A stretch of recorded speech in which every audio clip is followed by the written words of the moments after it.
Okay, this is rectangular prism surface area. So the first rectangular prism has the dimensions of 4 by 4 by 4. So when we did these in the notes, they were separated by first looking at the front and back of the shape, then the top and bottom, and then the left side and right side. So that's what I'm going to do. So the front and back I'm going to highlight in pink. So the front of this has dimensions of 4 by 4. So the area would be length times width. 4 times 4 would be 16. Now since there's a front and a back, we're going to multiply that by 2 to get 32 feet. Okay, so now if I look at the bottom and the top of the shape, since all the dimensions are 4 by 4 by 4, we're going to do the same thing. Length times width is still going to be 4 by 4, which is 16. But since there's a top and a bottom, I'm going to multiply by 2 to get 32 feet again. Now the left side of the shape I'm going to highlight in yellow. That side also has the dimensions of 4 by 4. Which is 16, and then we're going to multiply by 2 for the left side and the right side, and we get 32 feet. So in order to find the total surface area, we're going to take 32, 32, and 32, and we're going to add all the sides together. 2, 4, 6, 3, 6, 9. So this is going to have a total surface area of 96 feet. Okay, so you're going to do the exact same thing with the shape down here that has the dimensions of 3 by 3 by 3. So I'm going to leave this one for you guys to do.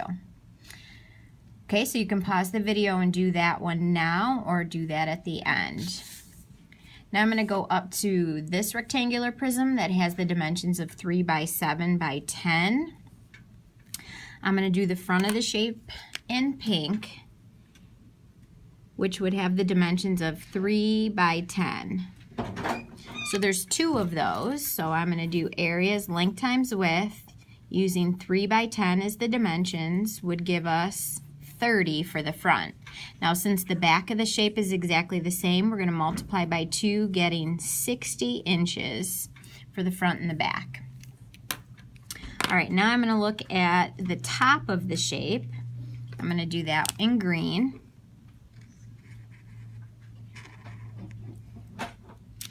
Okay, so for the top of the shape, I'm going to carry up the dimension of 7 and carry up this dimension of 10. So the top's got the dimensions of 10 and 7. So if I find the area of the length times width of 7 times 10 would be 70. And since there's a top and a bottom, multiply by 2 to get 140 inches. All right, now I'm going to go to the right side of the shape and do that in yellow. Okay, and for this one, they show that the bottom is 7, and then this side of the shape, I'm going to bring that over from here, is 3.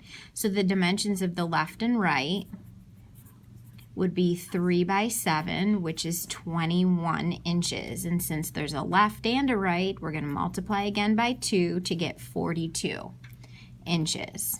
Okay, so to get a total surface area, we're going to take 60, 140, and 42, and we're going to add all of those together. So 60, 140, and 42. So we're going to get 2, 14, and 2 when we add. So this has a total surface area of 242 inches. And we're going to say squared for both of those labels. I'm going to make sure I go back to the first one and put my squared too. Okay, so this question is going to be just like the one over here. So I'm going to leave that one for you to do. So just look back at these two to help you with that.